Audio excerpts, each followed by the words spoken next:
Reciban un cordial saludo de parte del Colegio de Licenciados y Profesores en Letras, Filosofía, Ciencias y Artes, Colipro. Para la Junta Directiva y la Dirección Ejecutiva, es un placer contar con su participación. Desde el Departamento de Desarrollo Profesional y Humano del Colipro, se generan diversas actividades y proyectos orientados a la investigación, acción formativa y divulgación de materiales y recursos para el desarrollo tanto profesional como humano de las personas colegiadas. Hoy estaremos abordando la temática referente a aspectos didácticos para el diseño de actividades experimentales para la enseñanza de las ciencias. Por parte del Colipro les acompañamos Olga Ruiz en la parte técnica y Marcelo Prieto Murillo, quien les saluda. Además, contamos con la participación de Magali Fernández, quien nos acompaña en la interpretación al ESCO. La dinámica por desarrollar en este webinario se divide en dos partes. En la primera, tendremos un espacio de exposición por parte de la persona especialista invitada. Mientras se da la exposición, ustedes pueden plantear sus preguntas por escrito, utilizando para ello el botón de preguntas y respuestas que pueden ubicar en la parte inferior de sus pantallas al centro. El equipo de Colipro estará recibiendo sus consultas y las irá agrupando. Recuerde, para plantear sus preguntas, utilizar únicamente este botón y no el chat. En la segunda parte, se plantearán las preguntas a la persona especialista invitada para que nos comparta su criterio. Por eso, les invitamos a plantear sus preguntas a través de este botón, ya que esto nos permite a todos y todas sacar un mayor provecho de la actividad. Responderemos tantas preguntas como lo permita el tiempo programado. Este webinario permite la conexión de personas colegiadas desde diferentes regiones del país, a quienes desde ya agradecemos su participación. Esta es una de las grandes ventajas de la implementación de esta herramienta virtual que logra así una mayor cobertura a nivel nacional. Para el desarrollo de la temática del día de hoy, está con nosotros, gracias a la colaboración con la Universidad Estatal a Distancia, la doctora María Gabriela Lorenzo. Ella es farmacéutica, egresada de la Facultad de Farmacia y Bioquímica de la Universidad de Buenos Aires. Es doctora de la Universidad de Buenos Aires, especialista en educación química, investigadora independiente de la carrera del investigador científico del CONICET y categoría 1 del programa de incentivos del Ministerio de Educación. Es editora de la revista Educación en la Química de la Asociación de Educadores en la Química de la República Argentina y miembro de los consejos editoriales de revistas extranjeras. Se desempeña como profesora adjunta regular a cargo de la asignatura Didáctica y Epistemología de las Ciencias de la Salud de la carrera docente. Es investigadora del Instituto de Investigación en Educación Superior de la Universidad de Buenos Aires. Fue docente en el Departamento de Química Orgánica de la Facultad de Farmacia y Bioquímica de la Universidad de Buenos Aires durante más de 25 años. Ha dictado diferentes asignaturas de las carreras de grado y de posgrado universitario, así como una extensa actividad en el dictado de talleres y cursos de formación y capacitación para profesores de diferentes niveles, tanto en su país como en el extranjero.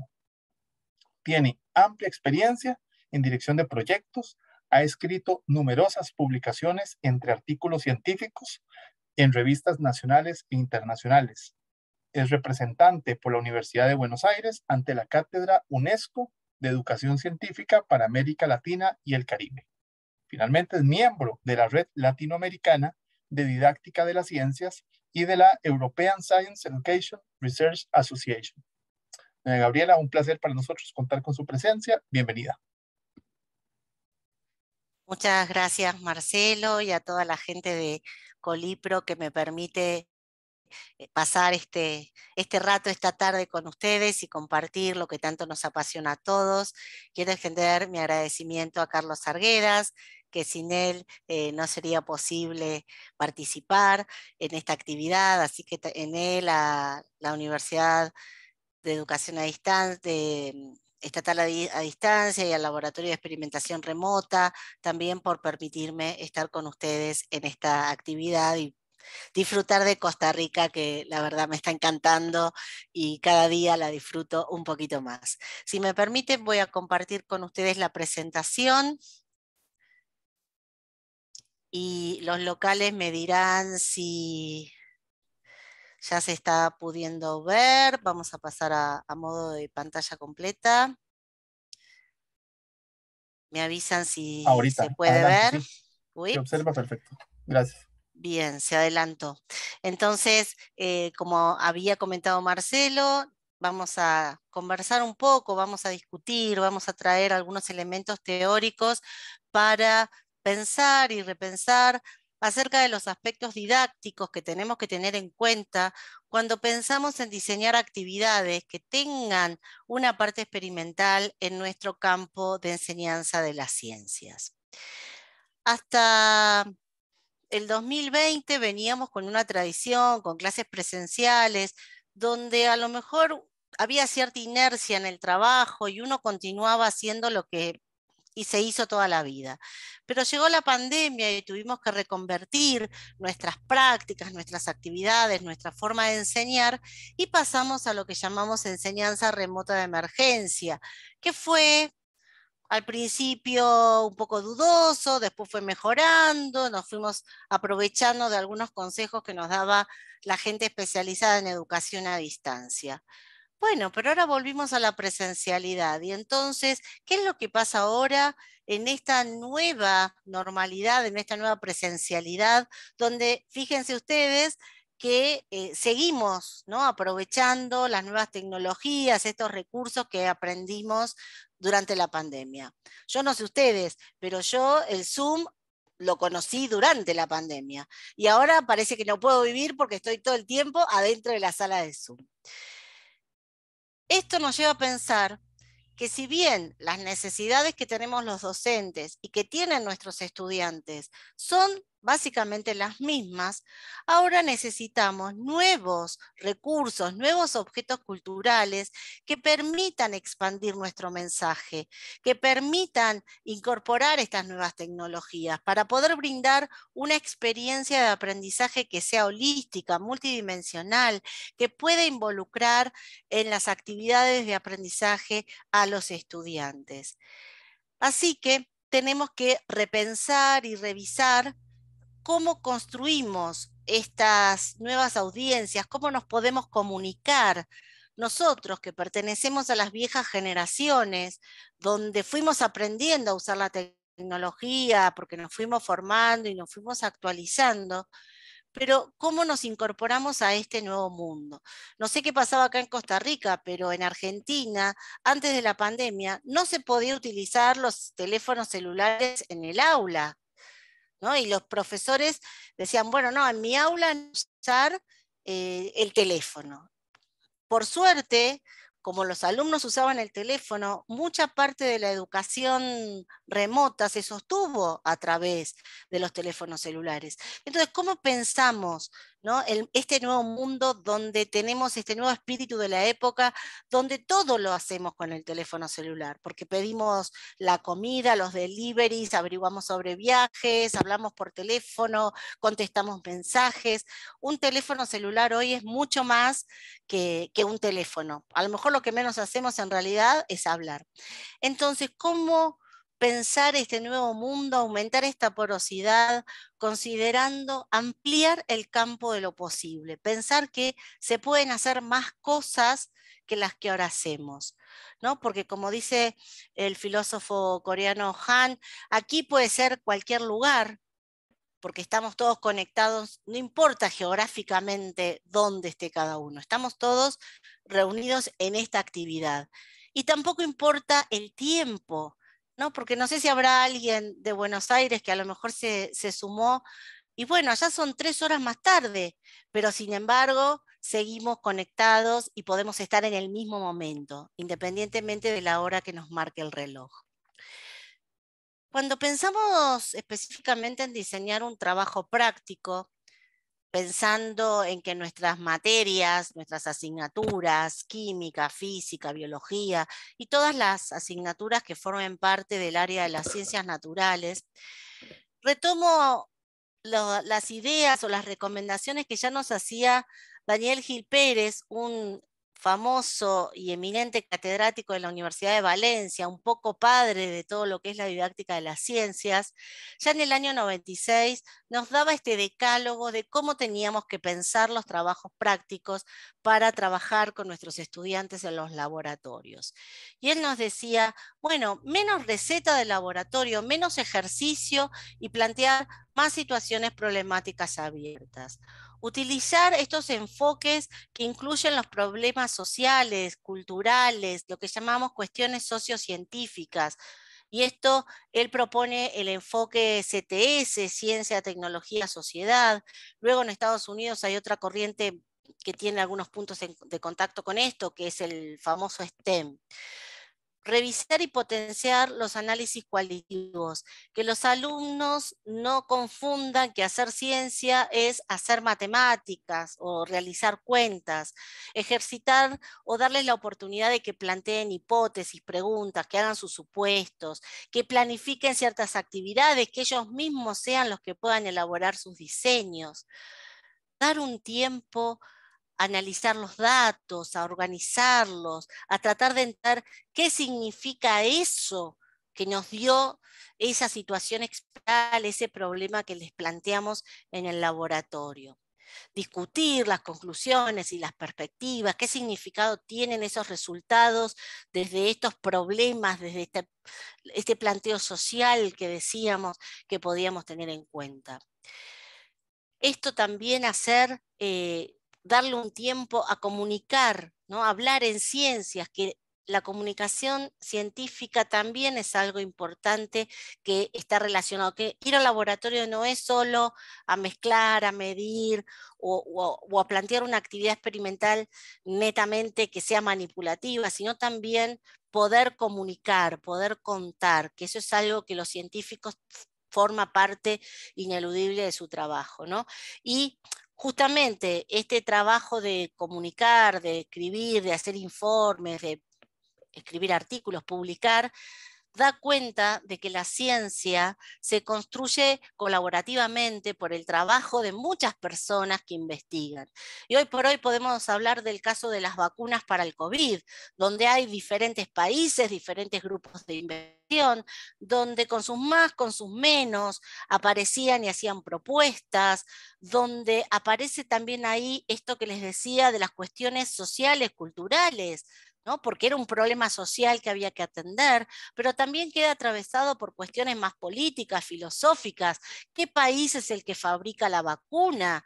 ¿No? Y entonces aparecen qué intereses hay detrás de la fabricación de las vacunas, todas esas teorías conspirativas que surgieron a partir de eso. Bueno, estas cuestiones que son de interés para los alumnos también tenemos que tenerlas en cuenta a la hora de diseñar un trabajo práctico. Porque en definitiva, cuando vamos al laboratorio, hay que saber hacer, pero ¿saber hacer qué? Y entonces nos vamos a referir particularmente a los procedimientos, que son un tipo de contenido particular que forman parte de nuestro programa de enseñanza, de nuestro currículum. Podemos definir a los procedimientos como un conjunto de habilidades, destrezas, estrategias, pero que tienen que ver con lo cognitivo, con lo manipulativo, con lo comunicativo y también con lo de investigación. No quedarnos solo que los procedimientos es lo que hacemos con las manos, que pueden ser más o menos complejos y que los alumnos deben utilizar para construir conocimiento y para dar también solución a un problema. Los procedimientos los podemos clasificar en diferentes tipos. En este caso, la clasificación de Ignacio Pozo, que propone clasificarlos de acuerdo a qué se hace con la información. Entonces, él habla de 5 grandes grupos que tienen que ver con adquirir información, de dónde sacamos esa información. Y eso implica saber buscar información, observar, ordenar esa información. Un segundo nivel que tiene que ver con interpretarla, con decodificarla, con entender su significado. Poder analizarla y además a partir de ese análisis sacar inferencias, para poder analizar otras cuestiones, comprenderla y por último poder comunicarlo. No sé si a ustedes les ha pasado alguna vez cuando el alumno dice, yo sé este tema, pero no sé cómo decirlo. Entonces, esto forma parte también de los procedimientos que tenemos que incentivar, que propiciar, que se desarrollen en nuestras clases.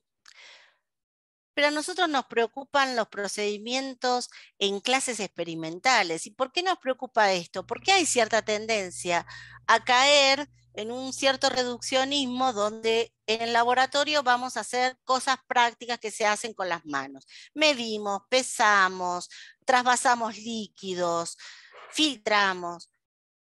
Pero esos son contenidos que llamamos sensorio-motores, que implican la motricidad, en algunos casos motricidad fina, el empleo de los sentidos para poder detectar un cambio de coloración, la formación de un precipitado, ¿no? Pero no es solo eso lo que hacemos en el laboratorio.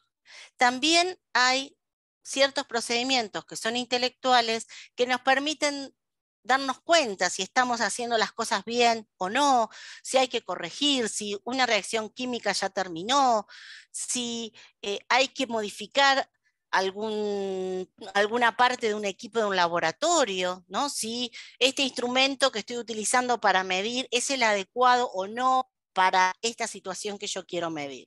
Entonces acá tenemos otros dos grandes tipos de procedimientos a tener en cuenta. ¿Y cómo los elijo? ¿Por qué elijo hacer ciertas cosas en mis actividades y no otras? ¿No? ¿Cómo elijo estos contenidos que van a formar parte de mis actividades? Los elijo con intención, los elijo con la intención de que mis estudiantes aprendan algo en particular. Bueno, y acá hay una lista de ciertos criterios, porque los puedo elegir porque si no lo aprenden ahora, con este trabajo práctico no lo van a aprender en otra ocasión, porque lo necesitan para lo de más adelante, que esto es fundamental y representativo de mi disciplina. Bueno, tengo que saber por qué estoy enseñando lo que estoy enseñando.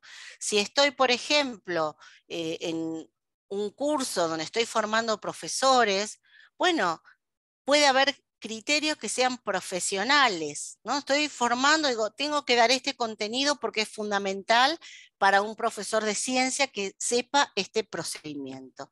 Entonces, esto tiene que ver con ciertos criterios para seleccionar, que el docente tiene que conocer y hacerlos explícitos, por lo menos para sí mismo.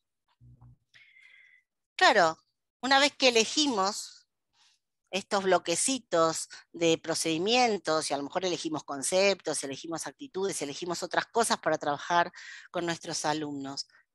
Pero ¿cómo se los contamos? ¿Cómo se los presentamos? ¿En qué orden? Ahí aparece esta idea de secuenciación de contenidos, ¿no? Para que haya un cierto orden lógico, porque es importante que el alumno, esos contenidos, aprenda, en un primer lugar, identificarlos, reconocerlos, saber de qué se trata. En un segundo momento, tiene que poder comprenderlos, entenderlos, saber de qué se trata. Y por último, poder utilizarlos, aplicarlos a una situación concreta, y mejor si la situación es diferente que la inicial, ¿no? Para poder ver que ahí se aplican esos contenidos en particular. Entonces, existen posibilidades clásicas de ordenar los contenidos, empezar con algo familiar para llevarlos después a lo desconocido, de lo simple a lo complejo, presentar algo de manera general para después ir profundizando en algún detalle en particular. También podemos ir en un camino inverso. Podemos empezar con algo así chiquito, más intuitivo, para después llevarlo a un campo más idealizado, más de la abstracción. Y en definitiva, siempre tratar de dar algo partiendo de lo que ya se sabe, con lo dado. Como decía Schulman, averígüese lo que el alumno ya sabe y enséñese en consecuencia. Entonces, a partir de esos conocimientos previos, de eso que ya fue dado, podemos insertar aquellas cosas que resulten nuevos. Pero no solamente ordenamos nosotros los contenidos y nos tenemos que aferrar a ese orden como si fuera un programa de una obra de teatro prescrita y establecida. Tenemos que ser flexibles y la pandemia creo que nos enseñó bastante que uno puede tener todo muy bien organizado, todo muy bien planificado, pero a veces pasan cosas a nivel mundial, pero también pasan cosas particulares dentro de nuestras aulas y hay que atenderlas. No podemos quedarnos ajenos de la realidad de nuestros estudiantes. Entonces, ¿cómo nos movemos, ¿no? ¿Qué cintura tenemos? ¿Qué flexibilidad? Un recurso también importante es conocer cuáles son los intereses del alumno. El alumno está ahí porque está interesado en aprender cuestiones sobre alimentos, porque quiere ser profesor de ciencias, o porque quiere, no sé, producción de audiovisuales. Y entonces nos dice, profe, ¿por qué tengo que aprender estos procedimientos? Entonces, con esos intereses de los alumnos, tengo que buscar y pensar estrategias para convencerlos, para mostrarles la importancia que tiene aprender estos trabajos prácticos, estos contenidos que nosotros vamos a desarrollar para su formación completa, ¿no? Porque lo que nosotros atendemos es a la necesidad formativa del estudiante, porque es importante que se forme en todas estas cuestiones. Un ejemplo, ¿no? Esto de cómo podemos ir ordenando un ejemplo para ilustrar la transparencia anterior. Entonces, imaginemos que tenemos que trabajar sobre pesar. Bueno, comencemos con procedimientos conocidos, con la experiencia previa de los estudiantes. Seguramente los estudiantes se habrán subido a alguna balanza para conocer su peso o habrán ido a hacer alguna compra donde tuvieron que pesar en la verdulería o para comprar el pan, con balanzas de la vida cotidiana. De ahí podemos pasar a las balanzas granatarias, con pesitas, que son más fáciles de usar, y por supuesto, ya en un laboratorio más avanzado, con un procedimiento específico, poder usar una balanza analítica o estas balanzas para pesar cantidades infinitesimales. Entonces, bueno, ¿cómo voy progresivamente ordenando esta secuencia, estos contenidos? Y todo tiene que ver sobre pesar, pero bueno, ¿cómo lo voy manejando y hasta qué nivel de profundidad puedo ir desarrollando en cada caso? Y ahora me voy a meter un poco con el diseño que va a tener que tener la actividad para incluir a los procedimientos estos que estuvimos comentando, pero en un enunciado, en una actividad, porque yo ya seleccioné lo que quería enseñarles. Pensé más o menos en qué orden lo quiero presentar, pero ¿cómo se lo digo a mis estudiantes? ¿No? Entonces supongamos que tenemos que escribirlo y presentarles esa actividad. ¿Cómo lo armamos?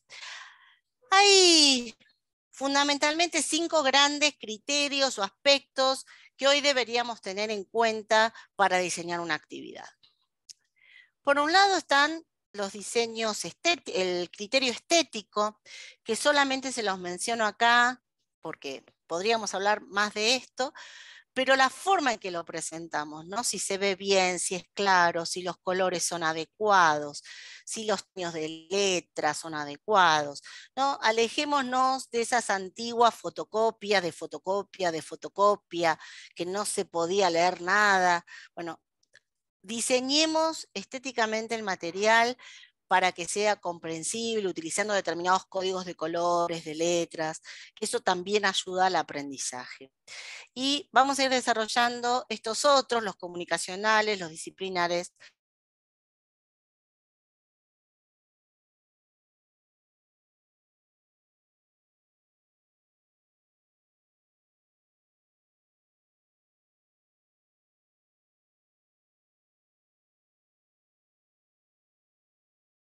Tenemos alguna dificultad, parece, con la señal y el internet de doña Gabriela.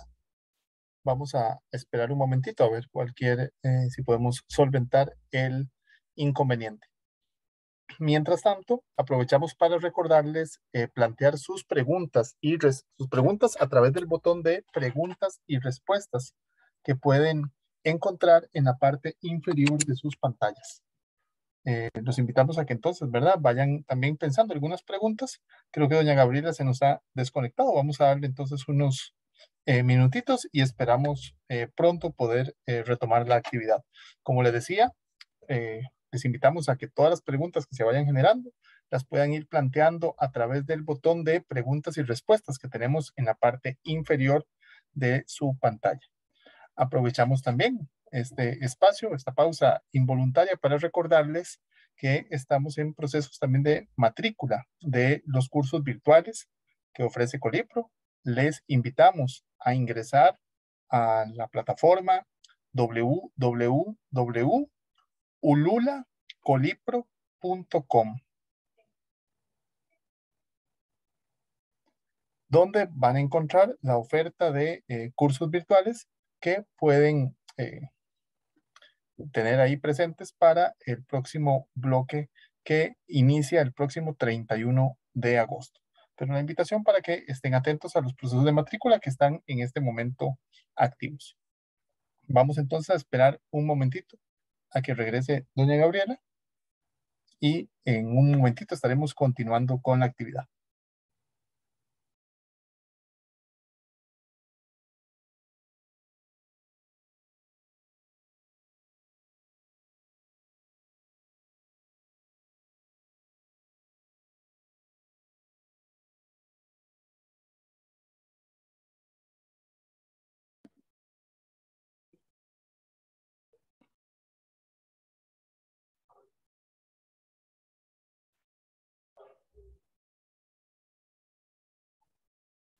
Aprovechamos, también ahí tenemos la información sobre la biblioteca digital Libros Colipro, donde puede acceder a colecciones de libros digitales sobre educación, autocuidado, salud física y emocional, y puede accesar a través de esta dirección que aparece en pantalla.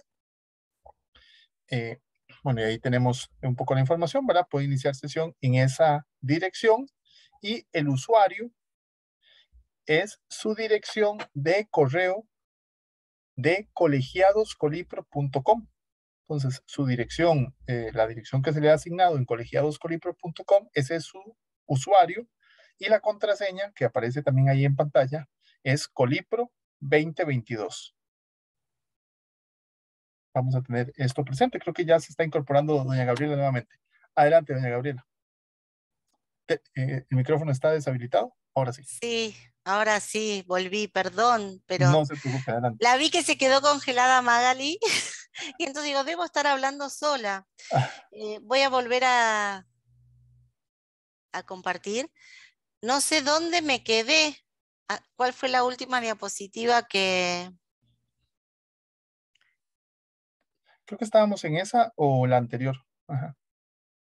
Bueno, acá empezó desde el principio. Vamos a seguir rapidito. Uh-huh.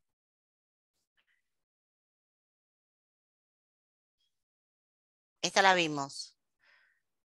¿Esta la vimos? Sí, sí, hablamos del peso. Bien, Eso y también. Ajá. esta, En eso estábamos, sí. en esto estábamos. Entonces les decía que estos son algunos criterios que hoy tenemos que tener en cuenta para diseñar la actividad, porque les decía que es importante cómo le vamos a presentar a los alumnos estos procedimientos y estas cosas que nosotros queremos que ellos hagan porque consideramos que son importantes para que ellos aprendan. Y entonces, estas actividades, nosotros queremos que los estudiantes realicen algunas acciones. Y las palabras que utilizamos para referirnos a las acciones son los verbos. Y vamos a detenernos un poquito en qué verbos utilizamos cuando pensamos o diseñamos nuestras actividades, ¿no? Entonces acá aparecen los criterios comunicacionales que son tan importantes para el diseño y la elaboración, producción de materiales y de actividades.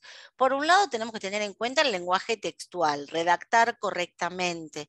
Y acá aparece cómo utilizamos estos verbos, ¿no? Si los usamos en infinitivo, queda como muy despersonalizado. Entonces, no es lo mismo que al alumno se le diga pesar 1 gramo que pesa o pesa 1 gramo, porque sabe que lo tiene que hacer él, ¿no? Esta forma de cómo armamos la redacción.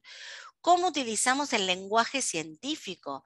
En ciencias utilizamos muchas palabras que son propias de nuestra disciplina y que el alumno cuando en los primeros cursos no conoce todo ese vocabulario técnico específico, entonces también se lo tenemos que enseñar para que sepa a qué nos referimos y sobre todo, no, uno podría pensar, bueno, cuando uso palabras como nucleófilo, que el alumno no tiene idea de qué se trata y se lo explico. Pero peor el caso de la física, cuando hablo de calor, hablo de fuerza, que son conceptos propios de la física, pero que se usan en la vida cotidiana. Y el alumno cree que entiende porque conoce la palabra, pero no es ese el significado que tiene dentro del contexto científico. Entonces, también tener mucho cuidado con esto. Y usemos en las actividades el lenguaje de pensamiento, ¿no? Y también tener en cuenta esto del lenguaje visual, desarrollar la graficacia en nuestros estudiantes, cómo utilizamos los gráficos, las fórmulas, las imágenes, sobre todo las imágenes que son técnicas. Por ejemplo, en biología, cuando estamos representando un proceso de meiosis, cuando presentamos estos esquemas de Punnett para la genética, los gráficos cartesianos, los gráficos logarítmicos, las fórmulas químicas. O sea, hay mucho lenguaje visual que también requiere un tratamiento especial.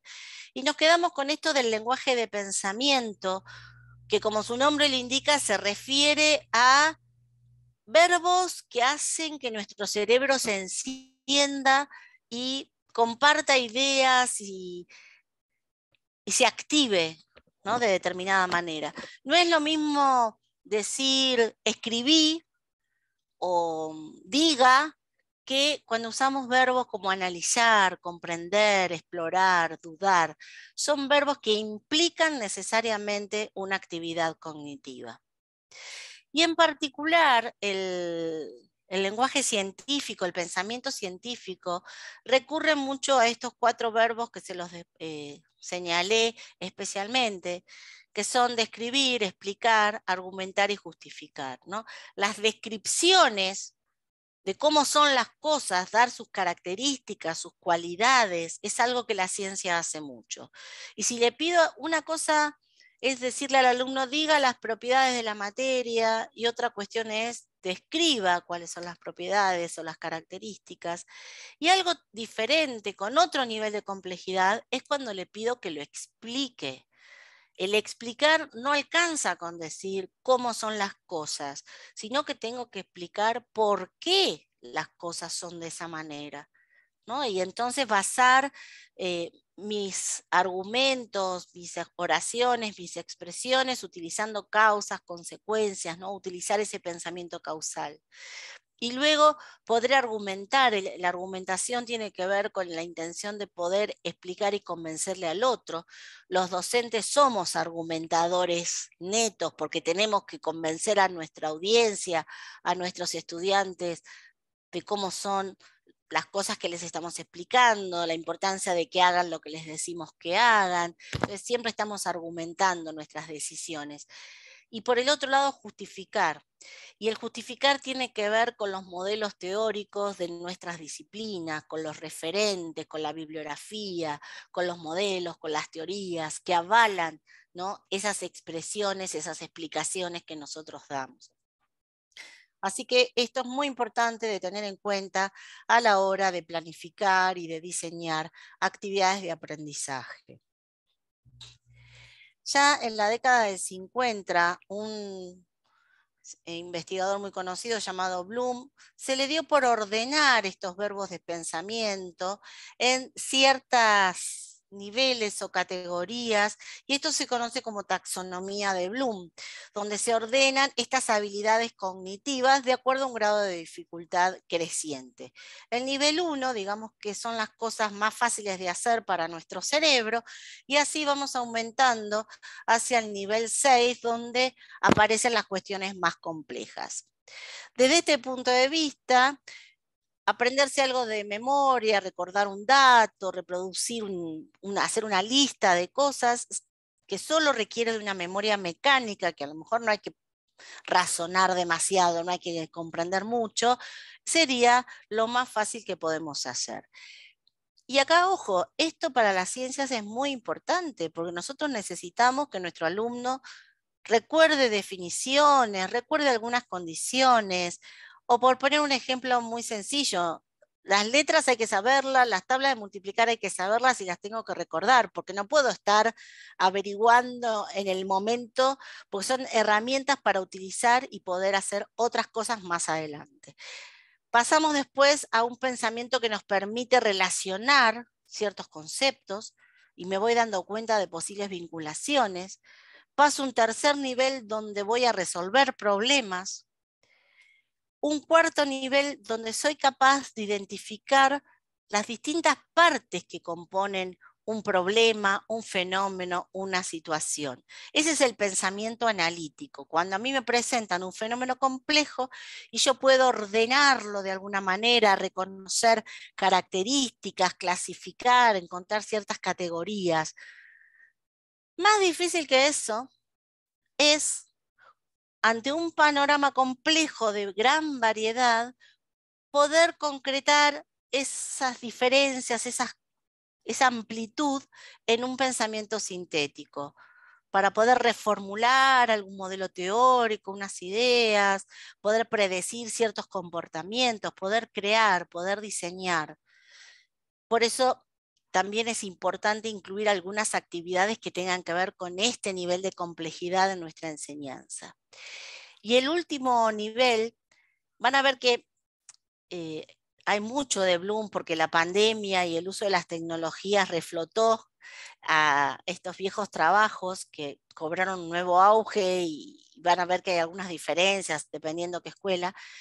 Pero bueno, a mí me gusta esta. La evaluación es como lo más difícil porque la evaluación además trasciende el ejemplo concreto, ¿no? Fíjense que en clase el que evalúa, ¿quién es? El que más sabe, el profesor, porque el profesor no solamente sabe el contenido específico que se está trabajando en esa clase, en esa unidad, sino que además conoce otras cosas que le permiten comparar, decidir, ver si las cosas están bien y poder emitir una valoración, ¿no? Poder juzgar en determinado sentido qué es lo que está pasando. También es difícil, pero se puede aprender. Entonces, también incluir estas distintas etapas, ¿no? Y cuando hablábamos de secuencias, bueno, puedo ir pensando en una secuencia donde vaya aumentando la complejidad, donde el estudiante primero deba recordar ciertas cuestiones, después que realice alguna comparación, ¿no? que complemente, que relacione ideas, que resuelva un problema, que analice, ¿no? Ir planteando ejercicios en complejidad creciente. Y de esa manera, esos criterios que ya estuve mencionando aquí, me llevan a estos criterios pedagógicos o didácticos, ¿no? Que son mis propósitos de enseñanza. Entonces, yo hasta dónde quiero profundizar en este concepto. Quiero que lo sepan de memoria, quiero que resuelvan problemas, creo que diseñen un nuevo experimento. Entonces, ¿cuáles son estos propósitos de enseñanza? ¿Qué quiero que mis estudiantes consigan?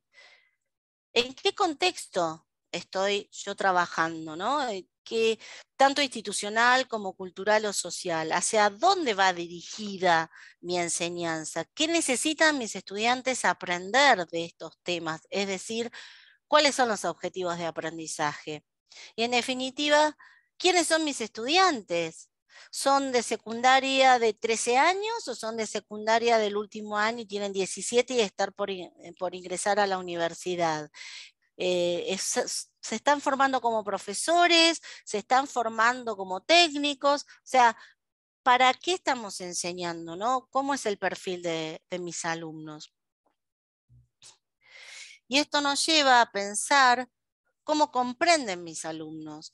Y entonces David Perkins de la Universidad de Harvard propone clasificar a la propia comprensión también en unos niveles de complejidad creciente que se parecen bastante a los de Bloom, pero en lugar de ordenar los verbos y las habilidades cognitivas, ordena la comprensión. Y acá vamos de arriba abajo, donde el nivel más básico sería conocer los datos y los procedimientos que se utilizan habitualmente en clase, para pasar a la resolución de problemas, para pasar a un nivel más epistémico de entender por qué nuestra disciplina es como es, cuáles son las causas que me permiten validar que este conocimiento, que este concepto, que este procedimiento es científicamente validado o no. Y les podría traer de nuevo esto de la pandemia, ¿no? Cuando aparecían tantas noticias falsas, tome el óxido de cloro, haga esto, haga lo otro, tome agua caliente. ¿Eso es científicamente válido? ¿Todo es ciencia? Porque lo dice una persona con una bata blanca, eso es algo científico. Entonces, ¿cómo nos damos cuenta? Ese es el nivel epistémico, cuando podemos reconocer lo que es científico de lo que no lo es. Y por último, llegar a un nivel de investigación, donde hablar de investigación es hablar de creación, es hablar de construir un nuevo conocimiento. Y por lo tanto, tiene que ver con ese poder de síntesis, de crear, que es uno de los niveles más complejos, más difíciles según Bloom, y también el nivel de comprensión más elevado según David Perkins. Muchos de ustedes probablemente hayan asistido, como asistimos todos, a cursos que tienen que ver con cuestiones netamente pedagógicas. Y eso está muy bien y todos hemos participado y son muy necesarios. Pero cuando yo planifico una actividad, no importa que les haya dicho al principio que tiene que ser estéticamente linda, que tiene que estar bien redactada, que tengo que utilizar determinados verbos, si los contenidos disciplinares de mi asignatura no son correctos, no son apropiados, no corresponden al tema que tengo que trabajar. Entonces, toda la redacción, lo estético, todo lo demás está muy bien, es necesario, pero necesito tener mucho cuidado en la actualidad de los conocimientos disciplinares que voy a trabajar, porque nosotros somos profesores de ciencias y tenemos que enseñar ciencias.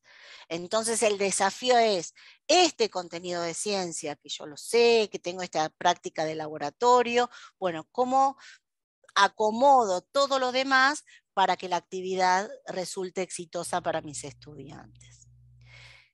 Y hoy tampoco podemos quedarnos afuera de los que son los recursos tecnológicos. Podemos hacer guías en papel y alejarnos de los ambientalistas que nos dicen que, bueno, tampoco tanto papel, lo cual es muy cierto. Trabajar con impresiones, con papel, también es mucho más costoso que trabajar con actividades mediadas por tecnologías. Entonces, ¿qué características tienen que tener las actividades para ser pensadas ya no tanto en papel, sino en una base tecnológica como puede ser la computadora? ¿Mm? Y entonces acá lo que se sugiere es trabajar con contenidos educativos que sean abiertos, que sean accesibles. Y accesibles, estamos diciendo que no es solamente que yo pueda acceder a la página, sino también utilizar, como estamos haciendo en esta charla, con una persona que puede comunicar esto que voy diciendo a personas con alguna dificultad auditiva. También existe en online algunos programas que uno puede poner y que al revés, ¿no? Para gente que puede oír pero que no puede ver, existen estos relatores, ¿no? Hay audios que nos leen lo que está escrito. Entonces, ver cómo puedo trabajar en un material que sea más inclusivo y que sea accesible para una mayor cantidad de personas. Tampoco es lo mismo ver una actividad en una computadora con una pantalla grande que verla en un dispositivo móvil que tiene pantallas mucho más chicas. Entonces, tengo que tener en cuenta de utilizar una actividad, un diseño, como hace ahora el PDF, ¿no? Que se ajusta si yo estoy en una pantalla más grande o estoy en una pantalla más chica, y el mismo software acomoda el texto. Bueno, no mandemos a leer una fotocopia en un PDF de hace 1000 años en un teléfono celular porque es poco recomendable, digamos. Otra característica que nos permite la tecnología es encapar los materiales, ¿no? Decir, bueno, esto es como un nivel básico, pero yo de aquí propongo otra actividad, puedo usar hipervínculos, puedo expandir mi actividad, incluyendo links que los lleven a, o incluir un podcast, que los lleven a ver un video en YouTube, que alguna simulación en algún lugar, en alguna universidad. O sea, puedo ampliar.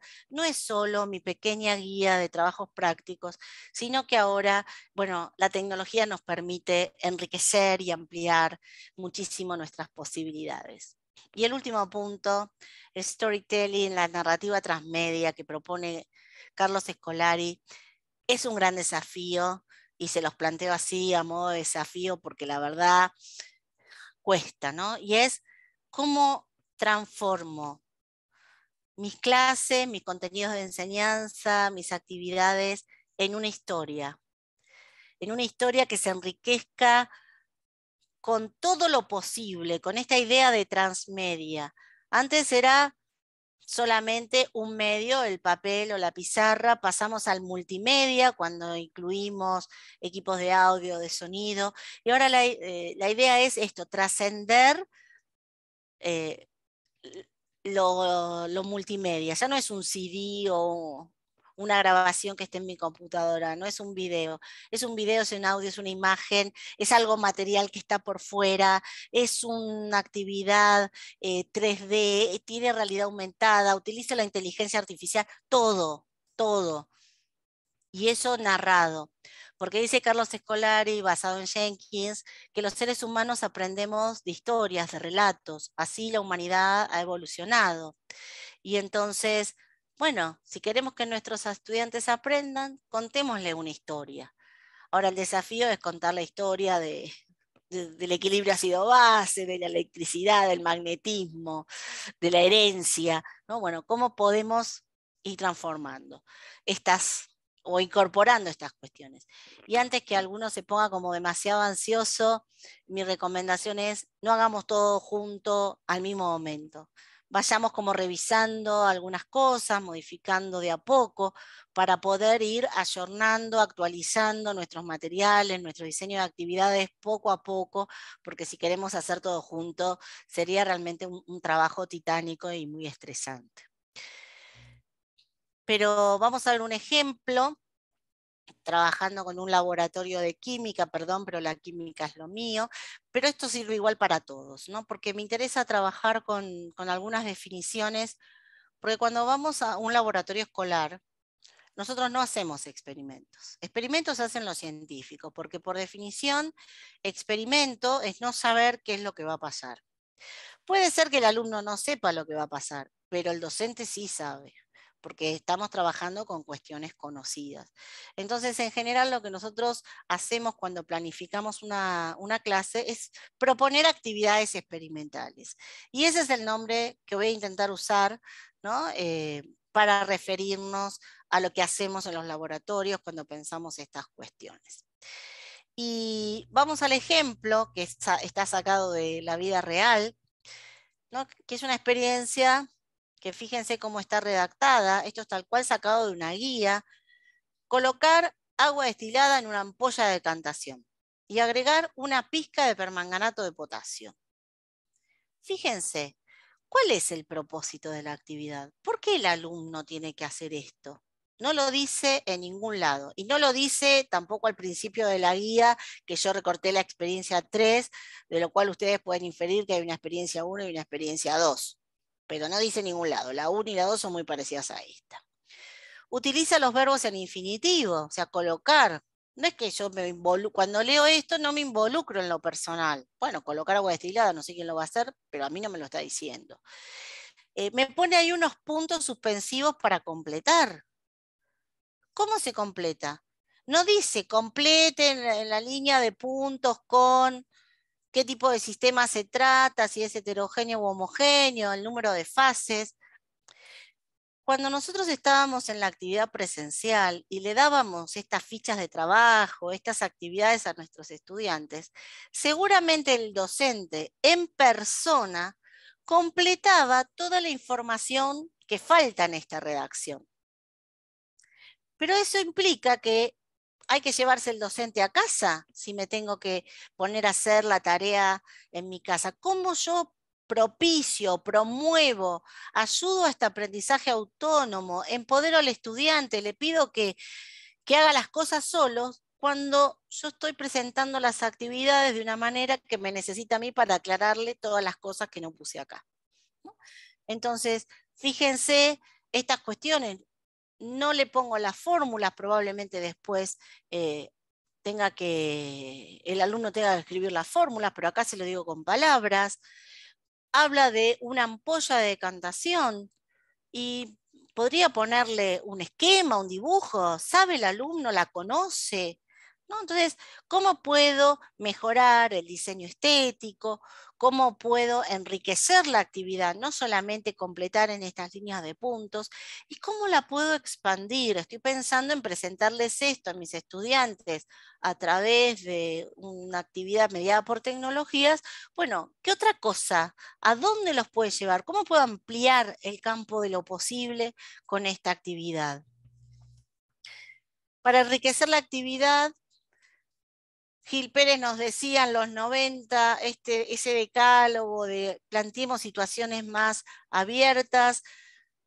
20 años o 30 años después, Ono de Guión nos habla también de trabajos prácticos abiertos, donde nos plantea que, bueno, puedo plantear que se solucione un problema, yo darle el problema a mis alumnos y dejarlos que ellos propongan una solución, o presentarles yo una situación experimental, un fenómeno, y que ellos planteen el problema.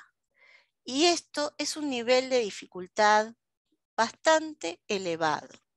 En general, el planteo de problemas, los que estamos en posgrado y tenemos alumnos de doctorado, por ejemplo, y tienen que plantear los problemas de investigación, les puedo asegurar que no resulta nada sencillo, ¿no? Y esto, si nosotros damos el problema o planteamos el fenómeno que queremos estudiar, va a depender si quiero desarrollar habilidades de investigación, que sería el primer caso, o el aprendizaje de nuevo conocimiento, que es en definitiva, ¿no?, lo que uno plantea en un estudio de posgrado.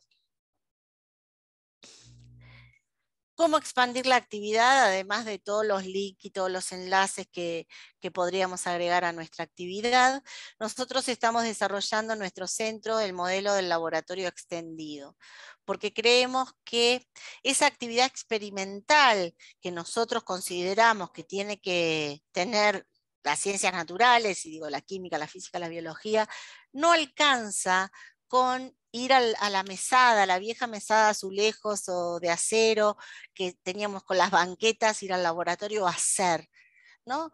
Que eso está muy bien y hay que seguir con los laboratorios hands-on porque hay que desarrollar esa motricidad fina, esa manualidad.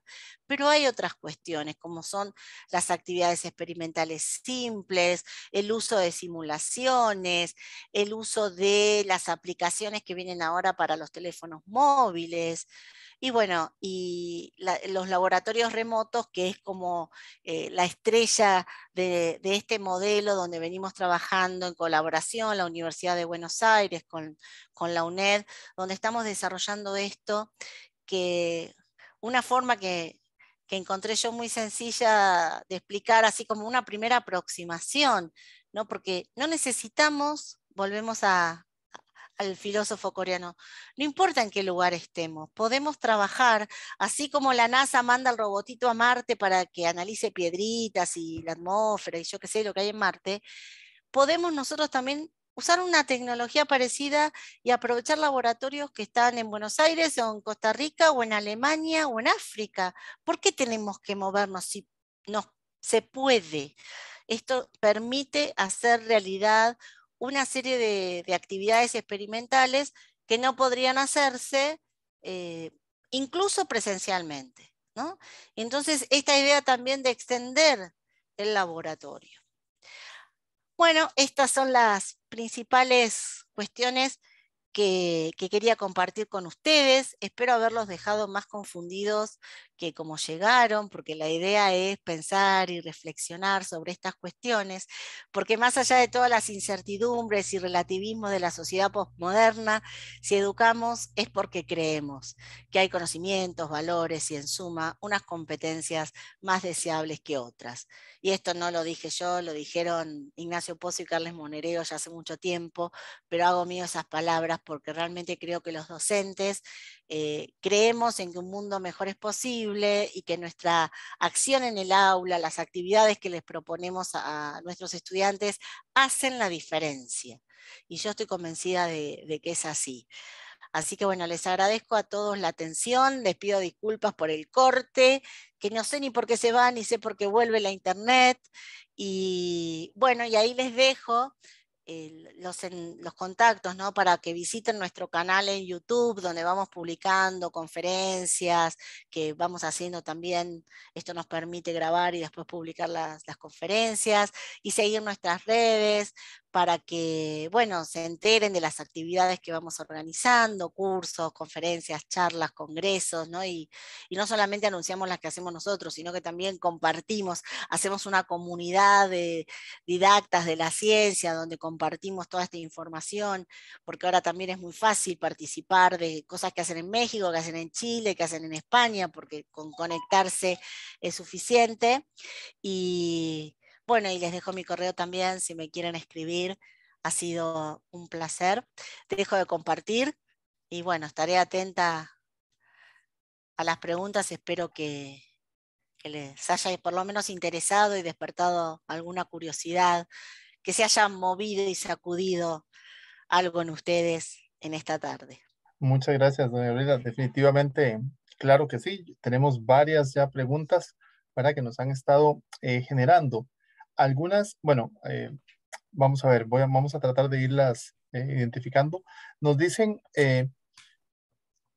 acá, bueno, acá en Costa Rica tenemos la experiencia de la feria científica, ¿verdad? Entonces hay estudiantes que realizan una exposición de algún tema científico o de algún experimento, pero nos dice una de las personas docentes que está participando que muchas veces, ¿verdad? Lo que se presenta en feria científica pareciera que es como algo que se reproduce ya mecánicamente, un experimento que se hace muy fácil, guiado por los papás, ¿verdad? Que les apoyan y que casi que los llevan mecánicamente a que hagan algo.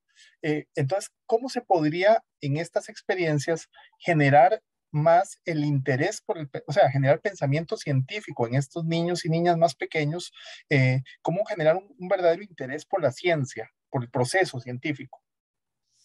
Claro, y totalmente, nosotros también tenemos, nosotros las llamamos ferias de ciencia, se dan cuenta que más o menos es lo mismo.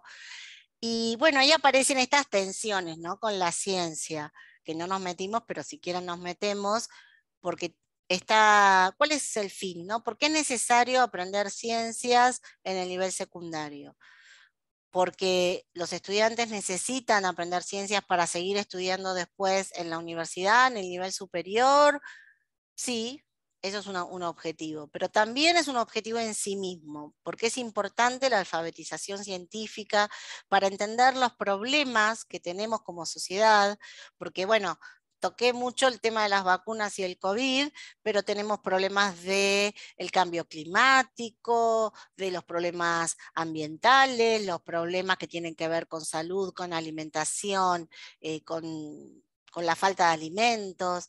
Entonces, hay muchos problemas que son importantes y que todos los ciudadanos, todas las personas, hombres y mujeres de un país, deberían conocer para poder intervenir, opinar, ¿no? Pero con un fundamento eh, realmente científicamente aceptado, esto que decíamos, no todo es igualmente válido. Entonces, que una persona esté leyendo un periódico o esté viendo una noticia en Twitter y sepa si eso es creíble o no es creíble, ¿no? Si está bien o está mal.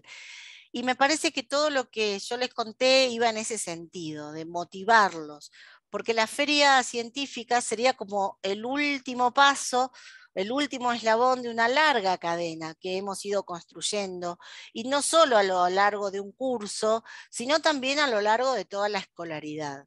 Entonces, si uno tiene organizada, la enseñanza está organizada de una manera reproductiva que interesa ser exitoso basado en el resultado, ¿no? Mostrar algo bonito, que funcione bien.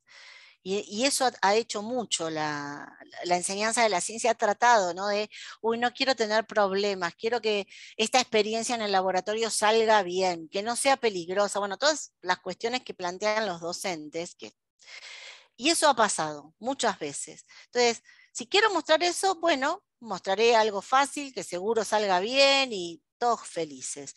Ahora, a lo mejor eso es el último día. ¿Cómo llego a cómo transité ese camino? ¿No? Y entonces ahí los alumnos son realmente muy creativos.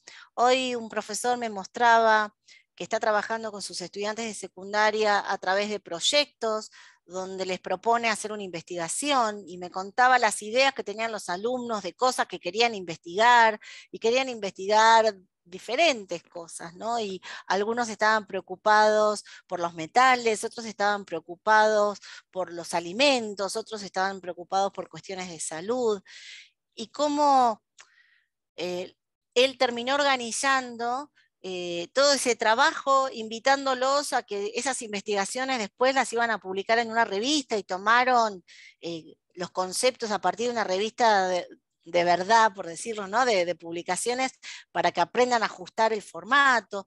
Entonces, me mostraba además la respuesta de los estudiantes. Claro, eso motiva. El alumno piensa, bueno, vamos a armar una revista, vamos a investigar sobre este tema, me da libertad, una libertad que es una libertad supervisada, que es una libertad acompañada, que es una libertad guiada por el profesor, donde el profesor parece que no está, pero en realidad está más que nunca, porque está atento a todas las variables y va acomodando y va haciendo el seguimiento de esos estudiantes. Entonces, de esa manera me parece que se consigue una fuerte motivación, donde los estudiantes se comprometen y se involucran con la actividad. Entonces, ahí surge esa construcción de conocimiento. El ser humano es curioso por naturaleza, ¿no? Los chiquitos andan metiendo los deditos por todos lados. Pero ¿qué pasa? Después van a la escuela y después van a la universidad y ahí terminan, a uno se le acaba la curiosidad porque sabe que tiene que repetir lo que dijo el profesor. Entonces, rompamos con esa lógica. Muchas gracias. Nos consultan también por acá. Eh, bueno, es una docente que dice, me interesa desarrollar un curso de química para niños o niñas de 9 a 11 años, más o menos. ¿Cómo se puede hacer con esta edad, digamos, para identificar en algo como química sus intereses? Si usted conoce alguna investigación o algo que haya identificado los intereses que pueden tener niños y niñas en la química, por ejemplo, o por dónde ingresar la experiencia química a esa edad. Bueno, hay muchísima bibliografía que cuenta diferentes cuestiones y abordan diferentes aspectos. Algo que yo menciono siempre, que seguramente lamento no poder verle las caras, pero me imagino que todos ustedes han estudiado muchísimo, que son licenciados o que han ido a las carreras y han tenido mucha bibliografía para estudiar y están actualizados en las cuestiones de sus disciplinas. Pero, ¿cuántos de ustedes buscan bibliografía respecto a la enseñanza de sus materias? ¿No? No sé, lástima que no me pueden contestar a la pregunta. Pero así como uno busca información sobre, no sé, cuáles son los mejores hoteles para ir un fin de semana a la playa y navego por internet y averiguo las excursiones, bueno, hay muchísima bibliografía sobre enseñanza de diferentes contenidos, para diferentes grupos, de diferentes enfoques. Entonces, aprovechen, ¿no? Y me encanta esta curiosidad de la profesora que preguntó para sus alumnos de química, porque lo primero que te diría, ¿cómo era el nombre de la profesora? ¿Marcelo? No tenemos el nombre, no sé si es Ah, profesora o profesor, pero es una de las yo pensé que personas era profesora, participantes. bueno, Ajá. esas cosas que uno se imagina. Bueno, diría esta persona, profesor, profesora, lee nuestra revista, Educación en la Química. O sea, las revistas son de libre acceso, están en internet. Nosotros tenemos la revista Educación en la Química. México tiene Educación en Química. Estados Unidos tiene el Journal of Chemical Education. Europa tiene Chemical Education, Research and Practice. Entonces, entren al Google académico y pongan lo que ustedes quieran, pongan una clave para buscar química, educación primaria, química orgánica, química de metales, polímeros, grasas y aceites, lo que ustedes quieran. Y ahí van a aparecer diferentes propuestas. Y ahí podemos ir inspirándonos. Porque esa es otra cosa que no se los dije durante la presentación, porque si les digo todo, hablo 4 horas. Está bueno buscar lo que yo llamo materiales inspiradores. Ha corrido mucha agua bajo el puente. Entonces, yo no puedo pretender empezar de cero, porque me llevaría mucho esfuerzo, mucho tiempo. Entonces armo comunidades de aprendizaje. Y yo creo que Colipro es esto, ¿no? Una oportunidad de juntarse con otros colegas que tienen otras experiencias que pueden ser parecidas a las mías, que me pueden brindar sus consejos, sus recomendaciones, sus advertencias, saber de las experiencias buenas y también de las negativas, porque de eso también se aprende. Entonces, a partir de lo que a otros les pasó, de lo que otros hicieron, a partir de lo que está en Internet, si ustedes buscan en Internet, hay infinitos. Y cuando digo infinito, lo digo con el sentido matemático del término infinito, porque terminé de buscar hoy, ya al segundo seguro que hay más cosas. Entonces, bueno, a partir de ahí, reinventar. Ahora se usa mucho hablar de rediseño, de reingeniería, ¿no? De los materiales. Es más, hasta se utiliza el término curaduría, como el de los cuadros, ¿vieron que se arreglaban las pinturas antiguas en los museos? Bueno, ahora hay gente que se dedica a la curación de materiales. Es decir, busco un material que está en internet, que me parece que, bueno, de este material me puede servir tal cosa, lo actualizo, lo contextualizo a mi institución, a mi grupo de alumnos, bueno, a la problemática que yo quiero trabajar, a lo mejor le agrego de otro lado, le pongo de mi propio invento y con eso voy generando estas nuevas actividades y estos nuevos materiales. Así que los invito también a surfear por las redes, ¿no? Buscando estos materiales que les resulten inspiradores para revisar su propia práctica y enriquecerla. Que estoy segura que hacen muchísimas cosas bien, pero bueno, si están acá es porque quieren agregar un poco de sal y pimienta a esas clases, enriquecerlas. Y bueno, naveguen y escríbanos y sigan participando de estas actividades que estoy segura que todas les van a resultar de mucho provecho. Gracias. Tenemos la siguiente pregunta.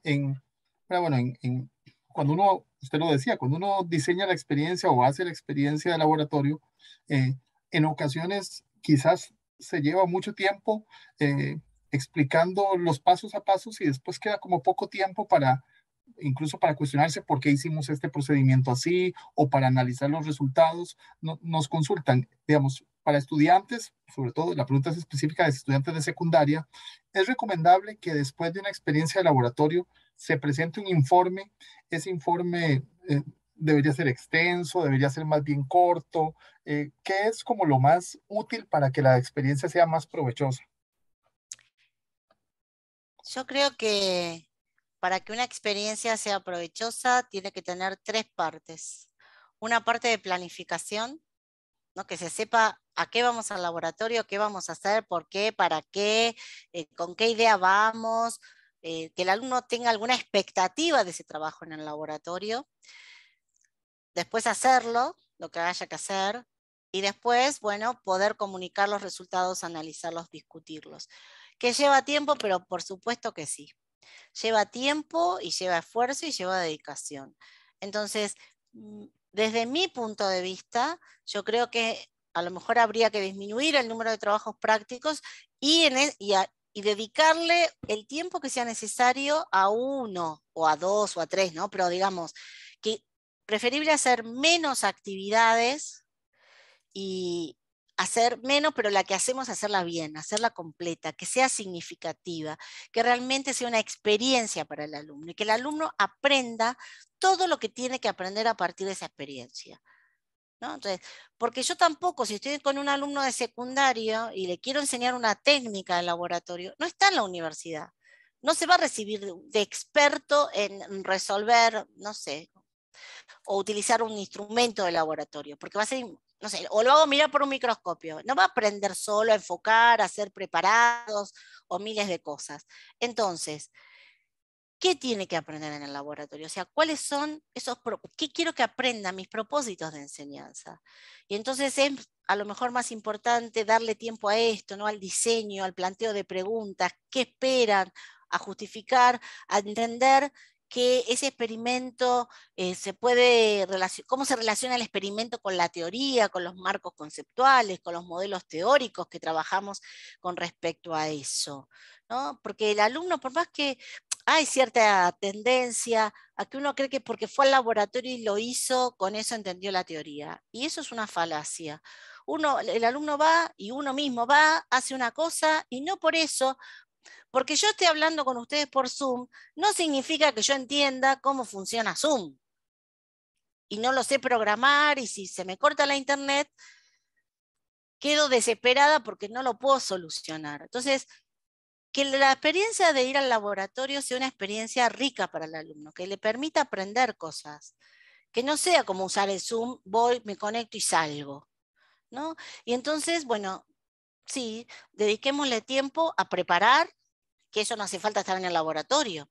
Y para eso sirve mucho la tecnología, trabajar con este modelo de clase invertida. O sea, yo le puedo dar qué es lo que vamos a hacer, puedo darle los materiales, puedo mostrarle algún video para que ya vaya mentalizado de qué es lo que se va a hacer en el laboratorio. Entonces yo eso todo se lo puedo incluso montar. Si tenemos un espacio de aula virtual, se lo puedo mandar. Nuestros estudiantes lo que usan es Instagram, puedo hacer estos videitos cortitos, un TikTok, nos tenemos que actualizar. Les podemos pedir a ellos, ¿no? Que averigüen, que busquen. Y eso a ellos les encanta, porque si tienen que estar con el teléfono seguramente les va a interesar mucho. Algunos me pueden decir, y también lo entiendo porque a nosotros nos pasa igual, no todos tienen computadora, no todos tienen teléfono, no todos tienen internet. Bueno, por eso digo, hay que contextualizar a nuestra institución y a nuestros alumnos particulares. Si yo sé que mis alumnos en su casa no tienen internet, pues les muestro el video a lo mejor en la escuela. Utilizo el espacio para mostrarles un video de lo que vamos a hacer, ¿no? Y poder, bueno, armar esa secuencia con los recursos a los que yo puedo acceder y a los que pueden acceder mis estudiantes, armar la mejor secuencia posible de actividades. Y con respecto al informe, no tiene que ser largo, cortito y al pie, diríamos, ¿no? Porque son pocas cosas, porque el informe no es repetir de memoria o escribir las fórmulas, sino es analizar esos datos y hacer una reflexión sobre lo que se hizo y ver qué pasó. Y les voy a poner un ejemplo que a lo mejor les clarifica. Supónganse que, la frente está caliente. Entonces, ¿qué hago? Busco un termómetro y mido la temperatura. Leo el termómetro. Estoy haciendo procedimientos que se usan en ciencias. Leo el termómetro y dice 39. Leo mejor. Dice 39 grados centígrados. Porque para que sea una temperatura, tiene que tener unidades. Bien, ¿qué es 39 grados centígrados? ¿Fiebre? No, señor. 39 grados centígrados es un dato. Eso es un dato de temperatura. Tengo que interpretar ese dato para transformarlo en un resultado. ¿Qué significa 39 grados de temperatura en un ser humano? Porque a lo mejor si es un gato significa otra cosa. Pero como hay un marco teórico detrás, sé que 39 grados es fiebre. Ah, tiene COVID. ¿Cómo? No sabemos qué le pasa. O sea, no puedo exagerar. La conclusión no puede ir más allá del resultado. sabemos que esta persona tiene fiebre. ¿Cuál es la conclusión? La conclusión es, posiblemente esta persona tenga una infección, vamos a hacerle otros estudios, vamos a hacerle un mayor diagnóstico y de paso que tome paracetamol o ibuprofeno para que le baje la fiebre. ¿Está bien? Pero la conclusión no puede ser más amplia que lo que obtuve con el resultado de mi experimentación. Eso es lo que hay que practicar en el informe. Estas cositas que queden claras, ¿no? Y entonces, bueno, cada uno en su disciplina y con cada uno de los temas habría que pensar en ese desafío, no poder diferenciar. Y la otra cosa también trabajar con el error, ¿no? Porque si dio mal, y la vida es así, las cosas no salen siempre como queremos. Y cuando vamos al laboratorio escolar parece que mágicamente todo es maravilloso. Y también les estamos dando una idea a nuestros estudiantes de la ciencia que es poco realista. Por eso la gente, apenas comenzada la pandemia, quería que los científicos tuvieran las vacunas a los 5 minutos y la investigación no trabaja de esa manera. Tiene sus tiempos, su esfuerzo, su fundamentación, sus tiempos, sus pruebas, sus errores, sus verificaciones. Entonces, creo que ese es el objetivo fundamental que tiene el trabajo práctico en el laboratorio escolar, ¿no? Tratar de acercarlos a los estudiantes a lo que es la manera de trabajar. No convertirlos en científicos. En científicos serán cuando sean grandes aquellos que estén interesados, pero sí que todos conozcan cómo funciona la ciencia. Muchas gracias, doña Gabriela. Tenemos un par quizá de preguntas más. ¿Cómo dentro de este proceso, ¿verdad? Parece como muy importante también el ayudarlos a plantear hipótesis de cosas que podrían pasar, que ellos mismos se lo cuestionen. Nos dicen en niños de primera infancia, también, ¿verdad? En los más grandes, cómo, cómo nosotros como personas docentes que estamos mediando el proceso de enseñanza, ¿verdad? A veces caemos en la tentación de adelantar lo que va a pasar. O sea, cómo ayudarnos nosotros a ayudarles a los estudiantes, a los y las estudiantes, a pensar ellos las hipótesis y sus pronósticos, ¿verdad? Y lo que podría pasar con un experimento. Bueno, no hay que espolear, como se dice ahora. No me cuentes el final de la película. Entonces, para que el alumno tenga interés, para que le dé curiosidad, como decía él o la colega docente, claro, el alumno tiene que hacerse las preguntas, ¿no? Porque uno dice plantear hipótesis suena como muy frío y a lo mejor, bueno, no, nos remitimos mucho a la estadística y si tengo la hipótesis nula y si verifico, corroboro, o la hipótesis se anula. No estamos hablando de eso, no estamos hablando de eso. Estamos preguntándonos, ¿a vos qué te parece que va a dar? ¿Qué crees que va a pasar? ¿Qué te gustaría que ocurriera? ¿No? Plantearlo, sobre todo con los más chiquitos, también manejar esto de los tiempos verbales, el futuro, porque si yo todavía no lo hice, tengo que hablar en futuro. ¿Cómo crees que va a dar? ¿Qué dará? ¿Qué pasará? Y llevarlo a futuro para generar esa intriga, esa inquietud, como cuando estamos viendo la serie por streaming y nos muestran ese pedacito y uno se queda, uy, ¿qué pasará? Y entonces veo lo que sigue porque me interesa, porque surgió en mí una duda. Y entonces después, y vuelvo al informe de la pregunta anterior, cuando ya lo vi, va el pasado, porque es cómo vio, cómo resultó. Entonces también estoy enseñando esto, ¿no? De una cosa es hacer una predicción, plantear una pregunta, un supuesto de lo que va a pasar a futuro, en contraposición a cuando analizo lo que pasó, cuando tengo los datos, cuando tengo los resultados y voy para atrás. ¿Y cómo hacer para que el docente nos callemos? Míreme a mí que hace un montón que estoy hablando y si me dejan sigo toda la noche. Es muy difícil. A los docentes nos gusta comunicarnos con nuestros alumnos, es parte de lo que hacemos, es parte de nuestra labor y estamos ahí siempre dispuestos a ayudar y a explicar. Y pasar a este modelo que les decía antes, ¿no? Este modelo de clase invertida, este modelo de empoderar al alumno, de que el alumno se pueda autogestionar, nos cuesta. Nos cuesta y nos tenemos que esforzar y hay que hacerlo de una manera consciente y convencidos de que el alumno va a aprender si se plantea las preguntas, si se equivoca y lo vuelve a intentar. Entonces darles también esta oportunidad de hacer preguntas que aunque no tengan demasiado fundamento, que uno ya sabe que están preguntando cualquier cosa, pero bueno, respetar eso, ¿no? Hacer como hacen los creativos del Silicon Valley, dejar que las ideas fluyan y que corran, porque a lo mejor de una idea que aparentemente es ridícula en este momento, después eso se transforma, se reconvierte y surge alguna idea interesante. Si fuera todo repetir, repetir y repetir, la ciencia no tendría sentido porque no habría cosas nuevas. Entonces nosotros tratamos de que se repita lo correcto cuando el mundo en realidad va creciendo y se va modificando gracias a las cosas que no sabíamos y que no sabemos las respuestas y que no estaban planificadas. Así que bueno, nada, hay que aguantarse y no spoilear.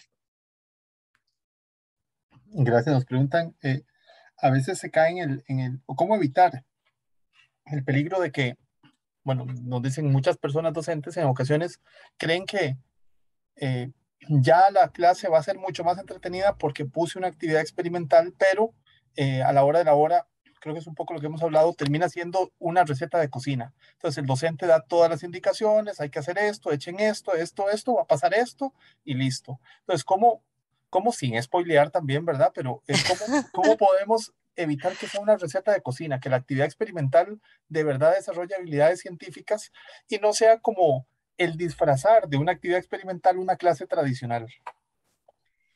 Bueno, creo que en la pregunta está encerrada la respuesta, porque lo que hay que hacer es tirar a la basura, con todo respeto, la receta de cocina y convertirla en un problema, en una situación abierta, en esto que veníamos charlando, en reconocer cuáles son las inquietudes, las cuestiones que están pasando. Eh, a ver, cualquier tema se puede comenzar trabajando desde una contextualización, como les mostraba lo de la balanza, ¿no? Entonces, todos hemos ido a por el pan o a comprar, no sé, tomates. Y bueno, a partir de ahí generar un problema, algo que sea conocido por el alumno y después llevarlo a otra actividad. Y con esto no quiero decir que las recetas de cocina no sean útiles y no hayan resultado prácticas. Esos son ejercicios que están bien cuando la persona, por ejemplo, no sé, va a ser un técnico químico o que va a hacer análisis en una industria donde tiene que verificar que el yogur tenga la calidad adecuada para salir a la venta y que lo podamos comer sin problemas. Y tiene que hacer siempre los mismos ensayos químicos. Bueno, esa persona tiene que saber hacer el ensayo químico como corresponde, utilizando, no sé, los instrumentos, los materiales, los reactivos que hagan falta. No es el caso de nuestros alumnos, porque no los estamos formando para eso. El laboratorio en secundaria tiene otra finalidad, a menos que sea, bueno, a lo mejor un laboratorio, un colegio especializado, ¿no? Que eso también los hay. Pero bueno, entonces, y les digo más, ni siquiera las recetas de cocina hoy funcionan como receta de cocina. Porque si ustedes miran por la tele, que hay chefs y cocineros y cocineras por todos lados, los mismos cocineros, fíjense cómo van inventando y cambian sus programas, ¿no? Entonces hay cocineros que andan por el mundo averiguando qué se come en los diferentes países, otros inventan la cocina gourmet, ¿no? Y hasta la receta de cocina ya no es compro el libro de recetas y la repito solito leyendo la receta. ¿No? Porque el cocinero en la tele nos va contando y nos va invitando y va haciendo otras cosas. Entonces, bueno, a lo mejor eso también puede ser una fuente de inspiración. Pero bueno, hay que pensarlo y hay que trabajarlo. Y un consejo, no trabajen solos. Usen los materiales inspiradores, busquen en internet, pero busquen aliados, busquen compañeros, compañeras. Hoy no hace falta ni que sean del mismo pueblo donde vive cada uno de ustedes, o sea, o del mismo colegio. Uno puede hacerse amigo de un profesor de África que a lo mejor le interesa lo mismo que a ustedes, se conectan por internet y charlan y comparten y tan tranquilamente, ¿no? Así que no hay excusa para no ser creativo, no hay excusa hoy para comunicarnos con otros y para innovar, porque por suerte estamos acá. Si todos ustedes están en este Zoom es porque tienen internet, porque tienen computadora, se pueden conectar y con eso están en el mundo. Entonces aprovechen ser ciudadanos del mundo para enriquecer sus prácticas. Muchas gracias, doña Gabriela. Ya con esto, esta es nuestra última pregunta, ya por aspectos sobre todo de tiempo, porque todavía teníamos algunas otras por ahí. Darle las gracias, le doy la palabra también para que usted se pueda despedir. Bueno, realmente ha sido un placer enorme compartir con ustedes esta tarde. Me alegra mucho haber recibido preguntas, espero haber respondido y cubierto las expectativas. Y si no, bueno, también tienen ahí los contactos como para seguir preguntando y no solo a mí, o sea, pregúntense entre ustedes y dense respuestas, que me parece que eso es importante. Bueno, agradecerles a Marcelo y a Magalí que me acompañaron, a Olga también con toda la parte técnica, disculpas de vuelta por lo de internet. Y bueno, ha sido un placer y les deseo todo lo mejor y que no pierdan el entusiasmo, ¿no? Que ser docente también es acompañar a los jóvenes en una etapa muy importante de su vida y la ciencia forma parte de esa vida que van a llevar y que nos dimos cuenta que necesitamos más ciencia que la que creíamos antes de la pandemia. Así que nuestra labor es muy importante y hay que trabajar en eso. Muchas gracias y hasta siempre. De nuestra parte, doña Gabriela, pues muy agradecidos por su participación, muy contentos y honrados de que haya estado esta noche en este webinario. Agradecidos también con la Universidad Estatal a Distancia, con el doctor Carlos Arguedas, que ha sido clave en el enlace para que esta conferencia pueda ser realizada. Agradecemos también sobre todo a ustedes, las personas colegiadas, su participación. Nos han consultado por la disponibilidad de la presentación. Como ha sido habitual, ¿verdad? Tendremos la presentación disponible para las personas que, bueno, el día de mañana, aproximadamente como en 24 horas, aproximadamente a las 6, 7 de de la noche del día de mañana, ustedes recibirán en sus correos el enlace con la evaluación de esta actividad. Les invitamos a completar la evaluación para poder siempre mejorar las actividades que les ofrecemos desde Colipro. Las personas que hayan completado la evaluación, en aproximadamente una semana estaremos cerrando el formulario y les enviaremos en PDF la presentación que doña Gabriela muy amablemente nos ha compartido. Les invitamos a seguir atentos y atentas a las demás actividades. En especial, aprovecho para hacer un spoiler, como decía doña Gabriela, en octubre, creo, o en los próximos bloques, en este de agosto no, pero en uno de los próximos bloques va a haber un curso virtual específico para, o relacionado con la enseñanza de las ciencias, para que ojalá puedan estar atentos y atentas a la oferta de cursos virtuales y también puedan participar. Recuerden que también está abierta ya la matrícula para el próximo bloque en ululacolipro.com. De nuestra parte, pues agradecerles. Carlos, no sé si vas a decir algo. No, nada más. Gracias. Creo que siempre hemos tenido un trabajo articulado bastante bueno con ustedes, ¿verdad? Y a los docentes que se conectaron también las gracias, porque ya uno sabe que es fuera del horario laboral, ¿verdad? Que está acá, como decía la doctora Lorenzo, es porque realmente le interesa ser un mejor docente y eso creo que todos lo agradecemos. Los que tenemos hijos en secundaria, uno sabe que el docente que inspira ayuda muchísimo a que el estudiante quiera estudiar carreras que a futuro se sientan contentos con ellas, ¿verdad? No hay nada mejor que estudiar algo que los satisfaga y cuando uno aprende la ciencia de una forma correcta, a veces la inspiración va por ahí y eso se agradece muchísimo. Entonces, más bien a todos, muchas gracias por estar acá y de nuevo a la doctora Lorenzo, gracias por acompañarnos y a Colipro, como siempre, y la verdad que es un aliado estratégico para nosotros y gracias. Muchas gracias, Carlos. Muchas gracias entonces a todas las personas que participaron. Esperamos contar con su participación en futuras actividades. Muchas gracias. Buenas noches. Muchas gracias. Gracias, Magali. Con gusto para servirles.